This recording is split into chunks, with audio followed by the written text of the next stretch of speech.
tardes a todos. Estamos en la sesión de póster, como les decía. Las modalidades del Congreso permitió oral y póster por primera vez. El año pasado, en la edición quinta, teníamos solamente modalidad oral.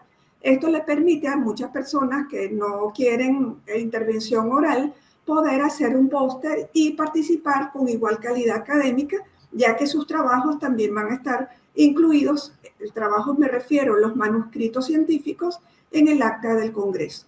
Sin embargo, siempre es importante que se vean, que se conozcan, y hemos dedicado este corto tiempo para presentarles los autores, las personas que están detrás de esos pósteres que desde el inicio del Congreso están publicados en nuestra página web. Entonces vamos a comenzar con el orden del programa. Yo le voy a compartir, ya lo tenemos, la diapositiva, luego lo ponemos un poquito más grande para ir llamando en el orden del programa. Estuve viendo quiénes estaban conectados y todavía no están todos, así que vamos a ir saltando aquellos pósters cuyo autor no estén presentes. Empezamos con el primer trabajo es del autor José Ramón Medina Fernández. Entonces vamos a saltarlo porque no está conectado. El siguiente trabajo, sí está, creo que es la valoración de la extracción compuestos bioactivos de alto valor agregado en El Salvador. Los autores de este trabajo son Luis Carlos Morán Alarcón, José Pablo Cruz Irías, Gracia Elizabeth Díaz Vázquez, Jessica Eunice Vázquez Prietos, todos ellos de la Universidad Centroamericana José Simeón Cañas, UCA. Vi conectado en un momento a uno de los autores, a Luis Carlos Morán. Muy bien, muchas gracias. Bienvenido, Luis. Hola, ¿me escuchan? Perfecto. Tienes de 3 a 5 minutos para una breve presentación. Ok, muchas gracias. Un saludo para todos. El póster que nosotros hemos presentado es con el título que nos decía la doctora Aura, Valoración de la extracción de compuestos bioactivos de alto valor agregado de El Salvador. Esto lleva un par de justificaciones por qué se realizó esta investigación. Primero, esto de los compuestos bioactivos son compuestos extranutricionales que están presentes en pequeñas proporciones en ciertas matrices de alimentos, de compuestos vegetales, etcétera. Estos pueden ser de origen natural o sintético. Dadas las propiedades bioquímicas que todavía no hay como ciencia cierta cuál es su mecanismo en particular, sino en forma general, tiene muchos beneficios en el ser humano. Por eso es la razón de esta investigación. Esta investigación tenía como objetivo principal poder hacer una valoración de cuáles compuestos bioactivos o de los sustratos que tenemos en El Salvador podríamos extraer con alto valor agregado. Y cuando me refiero a alto valor agregado, es por cuando es la porción que se utiliza para la extracción, ya que aquí pueden haber ciertos compuestos, digamos el aguacate, que puede ser de la pulpa, pero tendríamos una situación de seguridad alimentaria, sino ver proporciones de la semilla, de los desperdicios, etcétera, de estas sustancias. Igual, El Salvador, con su gran diversidad y condiciones ambientales, tiene una sinfín de características. Debido a eso, es una investigación bibliográfica cualitativa comparativa que tomó como principio el método de selección multicriterio de jerarquización AHP, que se fue desarrollado por Saati en 1987. Esto consiste en seleccionar criterios y subcriterios de comparación, obteniendo un valor prioritario con los cuales se comparan toda esta situación, todos estos sustratos. Esto se realizó bajo 3 fases consecutivas: una selección general que consistía en investigar a nivel oral o de la información encontrada, después una selección técnica que se evaluaban los métodos, solventes, eficiencias de extracción y por último una selección económica. Con esto se hizo una prueba de consistencia por el método AHP que se trataba de obtener un valor de porcentaje menor al 10% para discriminar el sesgo de los investigadores y se utilizó un intervalo de confianza del 90% y con un error del 25%. Los principales resultados fueron, a partir de, se evaluaron primeramente 44 sustratos, de los cuales solo 21 se encontró información de compuestos bioactivos en bibliografía. De esto se hizo la primera selección, obteniéndose 13 altamente viables. De ahí se pasó a una selección técnica que se evaluaron 49 metodologías de los 13 sustratos, de los cuales se seleccionaron 17. Estos 17 metodologías que pasaron de la etapa de selección técnica pasaron a una etapa de selección económica, que fue ya la definitiva y la que nos dio los 7 más viables de compuestos bioactivos que se podrían extraer. Todas dieron una prueba de consistencia menor al 10%, por lo tanto eliminando toda sospecha de sesgo de los investigadores. Al final, la jerarquía final demuestra que los sustratos con mayor viabilidad técnica económica fueron la cáscara de coco, las cáscaras de cítricos, la sandía como fruto completo y el maicillo o sorgo como cultivo completo. Esto de forma descendente. Y la mayoría de compuestos bioactivos que se sacan de estos tipos de compuestos fueron fenoles y flavonoides en forma general. De los métodos de extracción, lo que sí se obtuvo en viabilidad técnica es que se encontró que los métodos no convencionales, en estos incluidos la extracción asistida por ultrasonido, la extracción de agua supercrítica, extracción de líquidos presurizados, tienen los primeros rangos en jerarquía. Esto debido a que uno de los criterios obtenidos del vector prioritario del método HP de la jerarquía se obtienen que son estas técnicas verdes, ya que no generan contaminación en el medio ambiente, reducen el consumo de solventes orgánicos y tienen altas eficiencias en la extracción de este tipo de compuestos. Esto es nuestra investigación. Muchas gracias. Muchísimas gracias, Luis. Justo 4 minutos 40 segundos. Muchísimas gracias por el manejo del tiempo. Vamos entonces a regresar al primer orden para que no se nos vaya muy atrás, que es el caso de José Ramón Medina, quien está ya con nosotros conectado.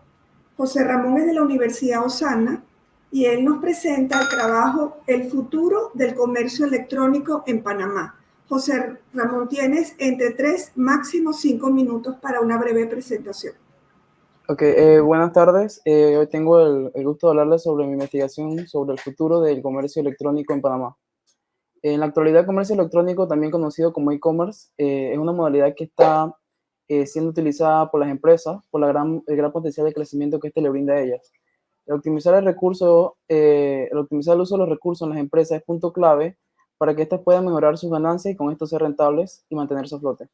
De forma más específica, las empresas que operan en Panamá debido a la pandemia, a diversas razones, han optado por convertirse en empresas que operan tanto de forma virtual como de forma física. El comercio electrónico está creciendo realmente a pasos agigantados en este país y cada día más empresas se ven interesadas en invertir en este tipo de modalidad de comercialización. A lo largo del desarrollo de los países de Latinoamérica, Panamá es uno de los países que se destaca por tener gran potencial de crecimiento y expansión a nivel internacional por diferentes factores que estaré compartiendo con ustedes a lo largo de la explicación del póster. Como el objetivo principal que teníamos con esta investigación era demostrar de forma directa y clara el gran potencial de crecimiento que tiene Panamá en cuanto al crecimiento al comercio electrónico. Actualmente contamos con un problema en Panamá. Panamá no tiene direcciones postales específicas en lo que son las residencias y los avances que encontramos ahorita en la actualidad es como algunos de los avances son los que es la empresa PPS que está desarrollando direcciones postales con provincia, lo que es corregimiento, lo que es la comunidad y lo que facilita realmente mucho lo que es el envío de mercancía dentro del país. Con esto se recurrió a una investigación exploratoria debido a la naturaleza del tema de investigación. Tratamos de buscar información ya disponible, encontrando avances para previsualizar el futuro que tiene el comercio electrónico en Panamá. Nos encontramos con lo que son los recursos como lo que es la logística, el canal de Panamá, también conocido tenemos el aeropuerto como el hub de las Américas. La interconexión por este tipo de vías es realmente efectivo. El diseño de investigación se basa en una investigación documental, como ya les dije, y utilizamos lo que son los avances que están en la actualidad. Los resultados se prevén que en Panamá, en unos 10 años, el comercio electrónico habrá abarcado más del 60% del mercado. El gran auge de esta forma de comercializar surgió en muchos de los países debido a la pandemia, adaptándose a los cambios que el COVID trajo. En Panamá, como en otros países, esta situación causó que muchos emprendedores cambiaran la modalidad en la cual se vendían y obtenían los productos. Se previsualiza que en los próximos años algunos de los cambios más notorios serán observados en lo que es el área de envío, los registros, los métodos de pago y la variedad de productos encontrados en el mercado. En conclusión, se puede concluir que Panamá cuenta con los recursos necesarios para que en el futuro el comercio electrónico permita que el país se proyecte a nivel internacional como una nación con las capacidades necesarias para liderar en el mercado. El país cuenta con un potencial extraordinario que hace que su proyección sea altamente prometedora. Entre algunos de los pilares primordiales que hacen que Panamá tenga esta capacidad de crecimiento que tienen lo que es el canal como conexión internacional, como mencioné anteriormente, el Hub de las Américas y también el desarrollo de nuevas direcciones específicas. Muchas gracias. Muchas gracias, José Ramón. Un trabajo bien interesante y, bueno, éxito en esa carrera de investigación. Una persona muy joven y espero que continúes en ella. Sobre todo que el tiempo que utilizó fue de 3 y 20 segundos. Muchísimas gracias. Venimos entonces, retomamos el programa y vamos entonces con el trabajo 040 y de UNICIT 040. Su título es Evaluación de la calidad en mieles comerciales de la provincia de Mendoza y el autor está en sala, es Damián Gabriel Sánchez Mantica de la Universidad Católica del Cuyo. Bienvenido. Muchas gracias al comité organizador por la excelencia de este congreso y por la amplitud que ha tenido. Muchas gracias. Bueno, como indica la doctora, este trabajo fue titulado Evaluación de la calidad en mieles comerciales de la provincia de Mendoza, Argentina. La provincia de Mendoza se ubica en el centro oeste de Argentina, en una zona semiárida desértica, y por lo tanto comprenderán que la vegetación y los cultivos y demás son un tanto escasos. Por lo tanto, el desarrollo apícola, como apicultura y como producción regional, también muchas veces se ve dificultado. Este estudio, comenzado en el año 2018 y finalizado recientemente, trató de poder investigar cuál era el estado de las mieles que se comercializan en la provincia desde una óptica de los consumidores y su relación con los procesos de manufactura. En la actualidad, la producción apícola representa un sector socioeconómico de gran interés. La constante dinámica de los mercados consumidores pone en jaque a la producción de miel tradicional e invita a innovar y explorar todo un universo respecto a tecnologías, productos y subproductos de la miel. El objetivo principal se marcó en evaluar la calidad de mieles comercializadas en la provincia y verificar su cumplimiento con la legislación vigente, respecto a los parámetros de calidad estándares de miel y su relación con los procesos de manufactura actuales. Dentro de los materiales y métodos aplicados, se trabajó en base a un rango muestral de 30 unidades, recolectada en base a producciones apícolas que realizan venta directa y en medios o comercios de venta masiva. Estas muestras representaban las cosechas 2018, 2019, 2020 y 2021. Todos los parámetros aplicados, tanto del tipo físico-químicos como de comparación para los parámetros de calidad, son los enmarcados en Código Alimentario Argentino y a su vez también por Códex Alimentarios. Como resultados relevantes podemos enmarcar que la mayor parte de las mieles producidas en la provincia de Mendoza son cosechadas entre los meses de diciembre y abril. Esto enmarca un periodo de tiempo muy relevante en cuanto al trabajo apícola en sí y el tipo de vegetación que influye en la producción de estas mieles. Dentro de los valores promedios obtenidos se encuentran un 13% de las muestras que evocan diferencia en los parámetros legislados. ¿Qué quiere decir esto? Parámetros tales como índice de diastasas, hidroximetilfurfural, como otros componentes químicos que son indicadores de la frescura o envejecimiento de la miel, son totalmente correlativos, indicando de que tienen algún envejecimiento o proceso de manufactura no tan propicio para su elaboración. Otras muestras, presentando parámetros tanto de humedad, azúcares y demás, son concordantes con respecto a los índices de madurez que se buscan también en las mieles producidas, totalmente relacionados al nivel desértico semiárido que presenta la provincia. Parámetro muy importante para evitar fermentaciones o problemas de tipos microbiológicos en las mieles producidas. El promedio en general de las muestras presentaron un color de 89,26 milímetros en la escala internacional de PEFUN, indicando un color de tipo ámbar a ámbar oscuro característico de las mieles producidas en la provincia. Como conclusión o dentro de la discusión de este trabajo se puede indicar de que las mieles comercializadas en la provincia de Mendoza presentaron una buena calidad en general, los parámetros físico-químicos implementados permitieron poder evaluar el estado de las mismas y que será propicio continuar con investigaciones futuras que involucren tanto análisis microbiológicos para evaluar sanidad como también botánicos con el fin de conocer el origen biológico de las mismas. Desde un aspecto legislativo, será prudente focalizar en materia de rotulación y registro de los establecimientos de elaboradores como de producto y de su trazabilidad a lo largo de la cadena apícola.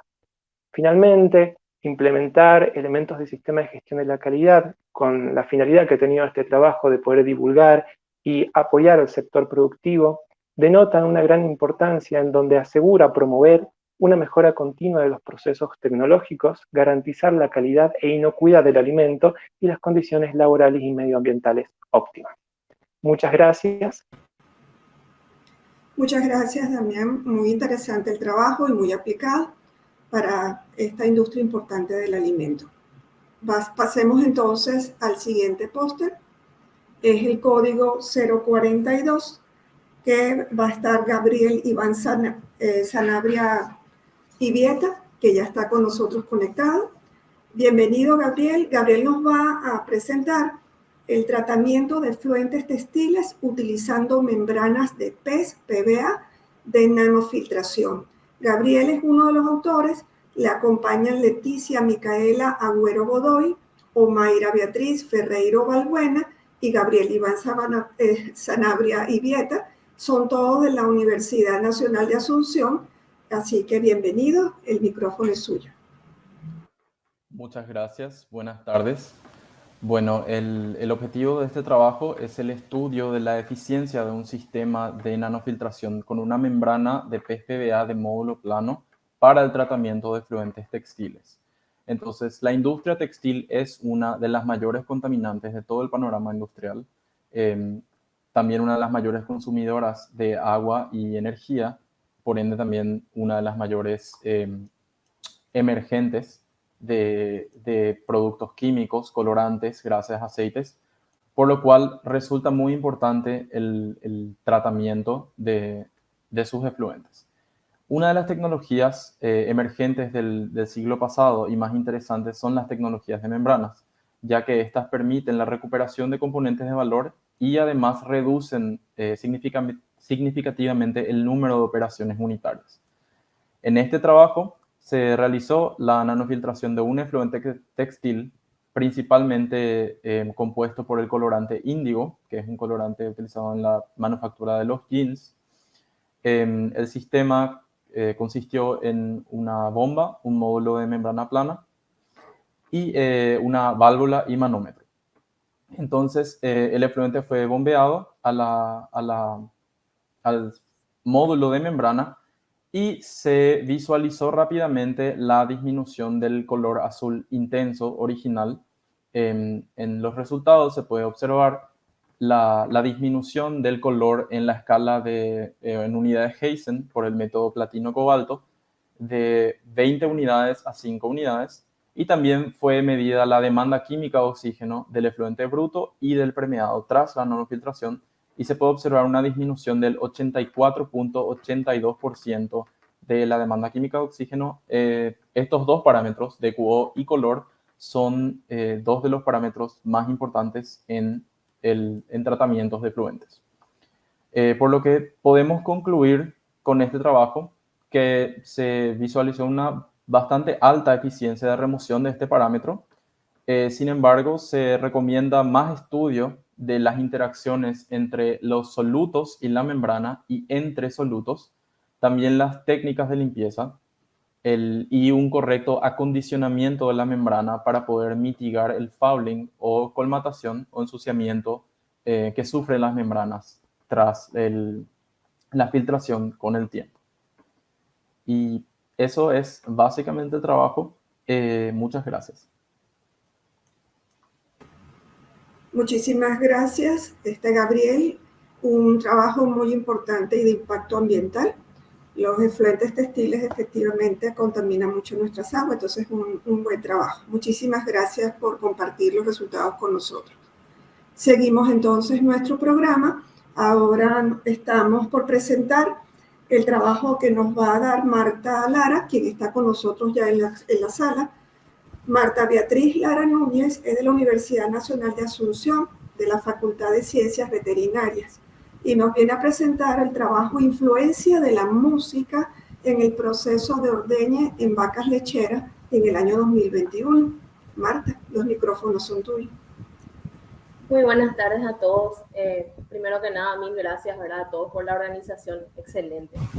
Bueno, como ya me había presentado la profe, vengo en representación de un equipo de trabajo grande, del trabajo titulado Influencia de la música en el proceso de ordeñe en vacas lecheras en el año 2021.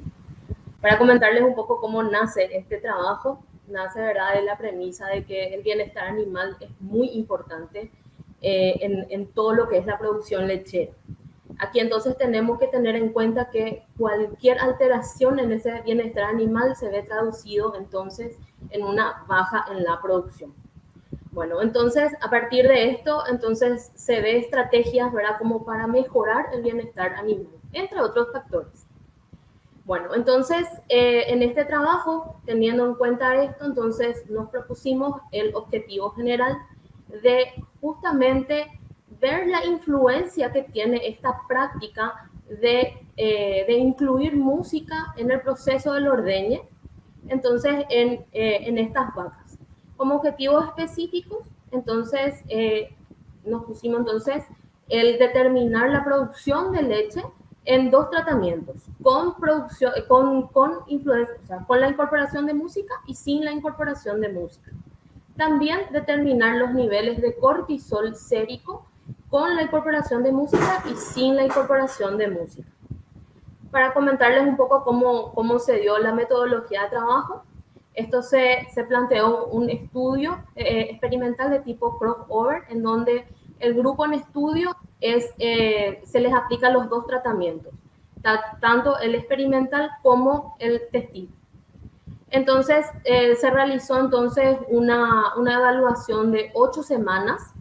Las vacas fueron 17 bovinos que fueron de varias razas de aptitud lechera. Había Holstein, Jersey y Pardo suizo. Eran primíparas y multíparas, y también de diferentes del primer y segundo tercio de lo que es la lactación. Bueno, comentarles un poco, ¿verdad?, de que el trabajo comenzó, ¿verdad?, con dos semanas que fueron sin música. Luego, las 2 semanas siguientes, con la incorporación de música, se le incorporó entonces 80 decibeles, era la intensidad. Y luego, entonces, de manera alternada, luego otra vez 2 semanas sin música y 2 semanas con música. Durante ese tiempo, entonces, se hacían las mediciones de la producción de leche, tanto en el primer ordeñe como en el segundo ordeñe, que tenían un intervalo de 10 horas entre ordeñes. Una vez por semana se realizaban las mediciones de cortisol, se hacían las extracciones de muestras de sangre y se llevaba al laboratorio, en donde se determinaban las muestras, los niveles de cortisol por medio de la técnica de quimioluminiscencia. Bueno, algunos resultados importantes que tuvimos fueron, ¿verdad? Hicimos, ¿verdad?, las mediciones, ¿verdad?, como les comenté, ¿verdad?, del primer ordeñe y del segundo ordeñe a todos los bovinos, y en todas las 8 semanas, ¿verdad?, que es lo que vemos ahí, ¿verdad?, en la figura 1. Un resultado también que es muy importante es, ¿verdad?, comparamos esa producción de cada semana teniendo en cuenta el tratamiento. ¿sí? La producción, lo que era con música, de las semanas con música, comparado con la producción de las semanas en donde no había música, ¿sí? A esto se le aplicó entonces la prueba de test students y se encontró entonces que había diferencias significativas a favor de la producción de leche con la aplicación de música. También otro resultado importante tenemos, ¿verdad?, de las mediciones de cortisol sérico, en donde también, ¿verdad?, a cada vaca, ¿verdad?, se le tomaban muestras de sangre una vez por semana. Bueno, encontramos entonces en este sentido que el 96% de los bovinos se encontraron, ¿verdad?, con niveles séricos de cortisol dentro del rango de referencia. Encontramos un 4% que eran 5 animales que tenían un poco por encima del rango de referencia. Pero aquí tenemos que tener en cuenta, ¿verdad?, que la literatura indica de que los niveles de cortisol pueden alterarse por algunas cuestiones fisiológicas, como por ejemplo que los animales entren en celo o de repente presencia de alguna persona que le haga algún procedimiento. Entonces eso puede ser la explicación de estos niveles alterados. Pero para poder ver si hubo asociación entre lo que es el tratamiento, incorporación de música o no, y los niveles de cortisol alterados, se aplicó entonces la prueba del chi cuadrado y no dio ninguna diferencia, o sea, no hubo, el valor de P fue menor a 0,005. Entonces no hubo asociación entre lo que es el tratamiento y la incorporación de música. Algunas conclusiones que sacamos, ¿verdad?, de este estudio fueron, ¿verdad?, de que se pudieron, ¿verdad?, cumplir, ¿verdad?, con todos los objetivos específicos, ¿verdad?, que nos trazamos. También se cumplió con el objetivo general, que era justamente el de ver la influencia como una práctica muy sencilla y muy económica, que esto podemos pasarle a los productores para poder incorporar y que va a ser a su beneficio. Bueno, muchísimas gracias a todos. Muchas gracias. Muchísimas gracias, Marta. Un trabajo muy interesante de estas áreas transdisciplinares, así que excelente contribución. Sigamos entonces con nuestro programa. Nos toca entonces el trabajo codificado como ID UNICIT 048. Ya está en el estudio con su cámara y micrófono encendidos Liliana Ferrer. El trabajo que vamos a ver entonces es de química, habla de química orgánica, de las clases presenciales a la virtualidad. El trabajo está hecho por Liliana Ferrer, quien va a resumirlo, de la Universidad Nacional del Cuyo, acompañado de Silvina Videla, de Gabriela Ojaín y de Mario Bustillo, todos ellos de la Facultad de Ingeniería de la Universidad de Cuyo. Liliana, el micrófono y las cámaras son suyos. Bueno, buenas tardes. Sí, yo soy profesora de la Cátedra de Química Orgánica de la Facultad de Ingeniería. Esa materia se cursa en el segundo semestre del segundo año de Ingeniería Industrial y de Petróleos. En el 2020, como sabemos, tuvimos que pasar a una educación remota en la virtualidad, y también tuvimos varias semanas menos de cursado en nuestra materia. Por lo tanto, hubo que reformular el programa y adaptarlo a este cursado más pequeño, y también hubo que adaptar nuestras clases totalmente a la virtualidad. La idea es contarles un poquito cómo fue. Bueno, adaptamos el programa, optamos por dar clases con la modalidad de aula invertida. Utilizamos muchas estrategias didácticas nuevas que fuimos aprendiendo a usarlas en el camino, y otras que ya teníamos incorporadas, porque este proyecto está en la cátedra, o estamos trabajando con TIC desde el año 2015 más o menos. Entonces, en realidad como un apoyo a la presencialidad. pero tuvimos que de repente empezar a trabajar de esta manera. Lo más novedoso para nosotros también fue la evaluación, ya que tuvimos que adaptarla, porque ya que el cursado había sido muy distinto, optamos por una evaluación sumativa, tuvimos que también adaptar la forma de evaluación. Y lo que hicimos fue tomar compuestos orgánicos que estaban en el Código Alimentario Argentino y en grupos de 2 estudiantes tenían que hacer un trabajo, una presentación corta de hablando de ese compuesto, por supuesto con toda la parte de teoría, y bueno, después defenderlos en un coloquio con los docentes. Los resultados que tuvimos fueron muy buenos, sobre todo en las encuestas, que los estudiantes estuvieron muy de acuerdo con la propuesta y realmente sintieron que estuvieron acompañados en el cursado. Los alumnos o los estudiantes que aprobaron fueron aproximadamente el mismo número que cuando cursábamos presencial. Y como conclusión, sabemos que vamos a tener que cambiar totalmente la forma de enseñar a partir de ahora, que ya no va a ser igual, y que todo esto que hemos aprendido lo vamos a seguir usando.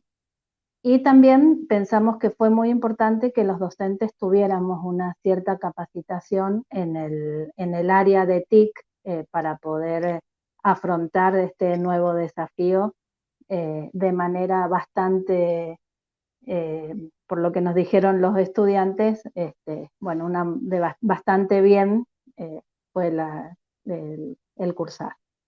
Muchas gracias. Muchísimas gracias, Liliana. Una experiencia inspiradora y en una asignatura que sabemos que no es tan sencillo para los estudiantes. Así que muchísimas gracias por compartirla con nosotros. Pasemos entonces al siguiente trabajo. En este caso tenemos el trabajo IDI UNICIT 050. Su presentadora está con nosotros, Marcela Prince, ya tiene su micrófono y su cámara activada. El trabajo es Mirando al futuro, estrategias y métodos. Marcela Solange Prince Machado es de la Universidad Monte Ávila. Bienvenida, profesora Marcela. Muy buenas tardes a todos. Agradezco, profesora, antes que nada, a la Universidad Internacional de Ciencia y Tecnología por esta amable invitación. La investigación que les presento en esta oportunidad tuvo como objetivo describir las herramientas y métodos más empleados y su combinación en el proceso de pronóstico normativo. Para ello, apliqué la metodología de análisis de documentos, los cuales se extrajeron de diversas bases de datos y repositorios mediante la técnica de web scraping o raspado web. El pronóstico normativo se asocia generalmente con grandes organizaciones, tanto públicas como privadas, como un componente importante de la toma de decisiones y un factor de la asignación de recursos con el objetivo de determinar el futuro deseado en torno a una meta u objetivo. En tanto que en la prospectiva, los valores e intuiciones como un insumo importante de información se pueden evaluar, y esto es lo más interesante, con una serie de herramientas y metodologías. Incluso la planificación empresarial a largo plazo, los llamados planes estratégicos, se inscriben en el proceso de prospectiva normativa. Ahora bien, para dar respuesta a las preguntas del ejercicio de prospectiva del cómo, cuándo, cuál método, su combinación y en qué secuencia aplicar, se requiere que además de la experiencia del pronosticador, se tomen en cuenta varios factores, como es los recursos disponibles, el tiempo, el dinero, la disponibilidad del equipo de investigadores y auxiliares y también el tipo de información disponible, si estos datos que tenemos son de tipo cuantitativo o cualitativo o mixtas. Luego de la revisión de la literatura, se concluye que no existe un marco metodológico ideal que proporcione la más eficaz combinación de métodos. Tampoco existe un número ideal de métodos para utilizar en un proyecto. Sin embargo, al parecer existe una combinación y secuencia de métodos en la prospectiva normativa que dan cuenta de la posibilidad de lograr los resultados esperados. La receta ilegal podría ser aquella que disponga de una eficaz combinación de métodos que tome en cuenta los factores ya mencionados. Con el estudio y análisis de la literatura se pudo observar la versatilidad de las herramientas y métodos que existen y la manera en que la capacidad del método en torno al conocimiento basado en la evidencia, la experiencia del experto, la interacción entre los participantes y la creatividad del genio permite el diseño del camino hacia un mejor futuro posible. Así pues, en entornos de incertidumbre como el actual, los estudios de futuro requieren de la sistematización necesaria para prepararnos al cambio y preverlo partiendo de la innovación. En particular, los escenarios son una guía hacia el futuro para prepararse a posibles eventualidades. De igual forma, encontramos que el diseño de la hoja de ruta nos guía hacia el futuro deseado. Es de naturaleza normativa y está orientado a la acción. Nos dan una visión de un futuro deseable y el camino con acciones hacia él. Finalmente, reportó especial interés en mi investigación la hoja de ruta colaborativa publicada en noviembre de 2020 por la Organización de las Naciones Unidas, con el objetivo de diseñar el camino para la recuperación del COVID-19, aprovechando el poder de la ciencia para un futuro más equitativo, resiliente y sostenible. Les invito entonces a leer mi manuscrito. Muchas gracias por la atención. Buenas tardes. Muy buenas tardes. Un trabajo muy bien logrado, muy bien presentado. Muchísimas gracias por participar en este espacio, ¿verdad?, de intercambio de los trabajos de investigación con áreas disciplinarias tan complementarias y tan diferentes al mismo tiempo. Muchísimas gracias. Tenemos conectada a Marta Silvero. Ok, Marta, muy bien. Entonces, el trabajo que viene, déjenme que paso las láminas. El trabajo que viene es Época óptima de siembra de sésamo, Sesamum indicum L, variedad escoba blanca en el departamento de Guairá. Lo presenta la joven Marta Elizabeth Silvero Espinola de la Universidad Nacional de Asunción. Marta está conectada, tanto perfecto. Bienvenida, Marta. Muchas gracias, buenas tardes. Bueno, como ya presentaste, mi tema es sobre el cultivo de sésamo. En realidad, para saber qué época es ideal para este cultivo.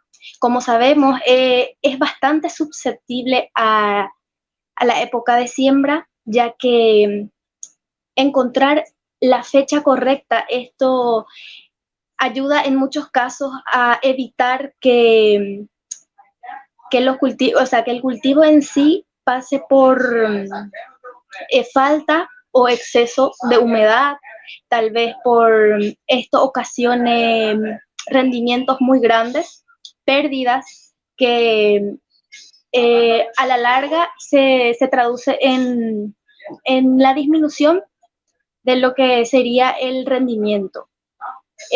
Bueno, en realidad fueron dos variables. La primera fue la fecha de 22 de octubre y la segunda el 22 de noviembre. Bueno, como resultado tenemos que fue mucho mejor, fue ideal la primera fecha, que fue en octubre, porque fue mucho mejor ya que el rendimiento fue mucho mayor a diferencia del otro, que fue en noviembre. La disminución fue drástica, casi 200 a 300 kilogramos menos en cada fecha, o sea, en cada 10 días aproximadamente. Vamos así haciendo un análisis por cada disminución del bueno, de la fecha. Entonces, fue mejor el de la primera época. Sabemos que el sésamo es bastante susceptible al fotoperiodo. Esto para el sésamo es ideal aproximadamente 12 a 15 horas luz Sin esto, no se desarrolla bien tanto la planta como después la producción. La semilla es bastante mala, de mala calidad, y el desarrollo agronómico se reduce drásticamente. En conclusión, ¿verdad? Podemos decir que hay que hacer un recuento más o menos de qué fecha exacta. Como que yo hice 2 fechas nada más, podrían ser 3 fechas probables, empezar en el mes de septiembre para ver cómo se desenvuelve este cultivo. Pero por de pronto en octubre es la fecha ideal, porque fue mejor en diferentes variables como altura de planta, fue mejor en calidad de grano, tanto el rendimiento así en general. Así, tipo, un resumen de todo lo que, de todo el trabajo puedo sintetizarles de esta manera, ¿verdad? Dándole espacio a los otros compañeros. Muchas gracias por su atención y gracias a los organizadores por hacernos partícipe a los jóvenes de este congreso. Muchas gracias. Gracias a ti, Marta. Ustedes, la juventud, es lo que es el futuro, así que darles espacio para ir desarrollándose como investigadores es algo que es muy satisfactorio hacer para todos los miembros de una academia. Así que espero que todos sigan participando en proyectos de investigación. Seguimos entonces con el trabajo 030. Déjenme que pase la filmina. Ya está conectada con nosotros Vanessa, con cámara encendida y micrófono. El trabajo es Sentido y significado sobre las relaciones afectivas para estudiantes con educación católica. Vanessa Moncada Marín es de la Fundación Universitaria del área andina. Vanessa. Hola, una preguntita, ¿ya se escucha? Se escucha bien. Un poquito bajo, puedes... ¿Ahí se escucha mejor? Mejor, muchísimo mejor. A ustedes, bueno, entonces comenzando acá un poco, contextualizando un poco de qué se trata, este trabajo fue considerado porque trabajar con la adolescencia, que puede ser considerada desde una etapa sociocultural como aquel proceso de transición en el cual las jóvenes empiezan a tener como una apropiación de la cultura que va a terminar influyendo en sus conductas, por ejemplo. Entonces, existen ciertas dinámicas sociales que van a afectar el cómo esa persona se pueda desenvolver con el medio, por así decirlo, también con las personas que le rodean. Uno de estos suele ser, por ejemplo, conocido como la religión o esas creencias religiosas, que como sabemos son prácticas que tratan de básicamente dar como una estructura, una guía de qué se debe hacer, de qué no, de alguna manera también es algo bastante espiritual, por así decirlo, que pues se ha manejado alrededor de los años. Dentro de este tipo de religión entra lo que es, por ejemplo, la religión católica, que, por ejemplo, muchas instituciones educativas en Colombia, que es donde yo estoy exponiendo, tienen como fundamento este tipo de creencias, son instituciones educativas que, por ejemplo, se basan sobre todo en la religión o que son lideradas, digamos, que por monjas o por sacerdotes, etcétera. Entonces empieza a tener una educación a partir de ello. Y esto suele ser muy importante porque conocemos de que realmente las escuelas, los colegios, son como un ente socializador donde los jóvenes empiezan a interactuar y a partir de ello empiezan a aprender determinados aspectos.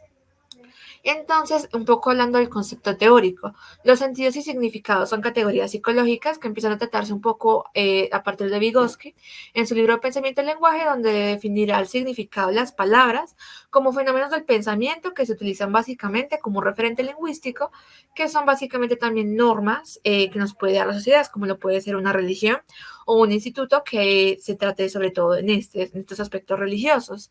El significado de la palabra de alguna manera también se relaciona con este proceso sociocultural de esta regla que denominamos, donde básicamente cualquier función psicológica va a aparecer 2 veces en el individuo.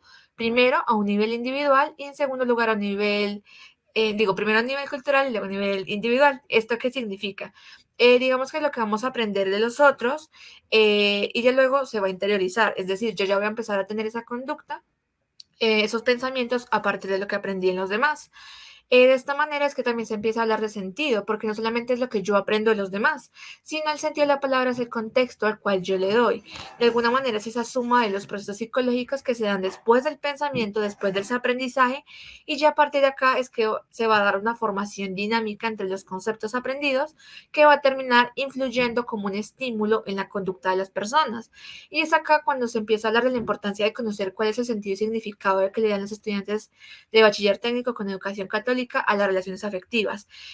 ¿Por qué? Digamos que básicamente la religión, como bien es conocido en Latinoamérica, se basa sobre algunos fundamentos un poco machistas, donde la mujer de alguna manera se ve considerada dependiente al hombre y donde se promueve un sexismo en ese tipo de relaciones que pueden conllevar a la violencia. Si bien investigaciones han demostrado que este tipo de educación puede ayudar a actitudes prosociales, en las personas también se ha conocido cómo puede de alguna manera estar relacionadas estas actitudes prosociales con la dominación y con la pasividad de las mujeres, por ejemplo. Y esto también se ha influenciado por la parte educativa de los profesores, pues otras investigaciones han demostrado que los profesores tienen un gran impacto en este tipo de construcciones simbólicas que tienen los estudiantes. Por ello, el objetivo general de esta investigación es conocer el sentido y significado que dan los estudiantes de bachiller técnico en la institución educativa La Inmaculada sobre las relaciones afectivas basadas en una educación católica. Por ello, los objetivos específicos, teniendo relación, digamos, a cómo se manejan los conceptos teóricos, va a ser en primer lugar identificar las vivencias que los estudiantes han tenido en relación a esos afectos, a esas parejas, ¿no? En segundo lugar, sería caracterizar esas relaciones afectivas que han mantenido, que mantienen, es decir, qué conceptos de pronto qué significados, qué sentidos tienen en común, también esas características esenciales que fundamentan cada uno, tanto de sus pensamientos como de sus conductas. Y ya por último sería conocer las motivaciones de los estudiantes para tener ese tipo de relaciones, debido a que autores como Bauman, en su libro, por ejemplo, Amor Líquido, nos habla de que realmente vivimos en una sociedad donde cada vez habla de estar más que relacionados, habla de conexiones, de qué me puede ofrecer el otro, también de relaciones algo flojas, donde se puede de alguna manera entender como que yo necesito a esta persona, pero no me voy a aferrar demasiado a ella porque la puedo perder o por determinadas motivaciones que se conocerían en ese tipo de objetivos, ¿no? Por ello surge una metodología de carácter cualitativo con un diseño fenomenológico, pues se busca entender el fenómeno a través de lo que han vivido los estudiantes, y como técnicas de recolección de datos tenemos elementos como la encuesta, también entrevistas bibliográficas que van a estar dirigidas a esas experiencias que he tenido dentro de sus relaciones, y por último se busca trabajar con un grupo focal. Entonces, esta es una investigación que está en curso. Estamos terminando de alguna manera dentro del grupo de investigación poder terminar de estructurar cómo van a ser las preguntas, cómo se va a manejar la dinámica para poder empezar con la parte de recolección de datos. Entonces, pues estamos trabajando en ello. Se espera poder tener como esos resultados que nos puedan ayudar tanto a entes gubernamentales como a las instituciones a tener un poco como de conciencia sobre cómo estos fundamentos que están dándole a las jóvenes, como esos instrumentos simbólicos que ellas están construyendo, van a poder de alguna manera definir el curso de lo que van a vivir el resto de su vida, porque de alguna manera este tipo de aspectos puede llegar incluso a influir en que en algún momento de su vida lleguen a sufrir un tipo de violencia de pareja o familiar, porque empiezan a aprender ese tipo de conductas a través de los pensamientos que les dio de alguna manera esa cultura. Esto sería todo. Muchísimas gracias. Muchísimas gracias, Vanessa, por la presentación, muy interesante. Tiene un punto de vista global y objetivo en un tema bien difícil de tratar, así que felicitaciones. Tenemos entonces el último trabajo, lamentablemente se los voy a proyectar, es de Victoria Silva Carmona y de Jorge Manuel Barrio Sánchez, que son de la Universidad del Continente Americano, y el póster es Principales dificultades en el aprendizaje de las matemáticas en estudiantes de nivel medio superior. Victoria estuvo hasta no hace mucho conectada, pero a veces la tecnología nos juega esos problemas y perdió conexión en la sala. Entonces reconocemos el esfuerzo de estar con nosotros, de haber entregado todo el trabajo como todos los del Congreso, y simplemente, bueno, fueron casualidades tecnológicas que a veces nos apartan del desarrollo. Con esto ya tenemos entonces culminado la sesión de pósters planificado para el día 2 de nuestro congreso.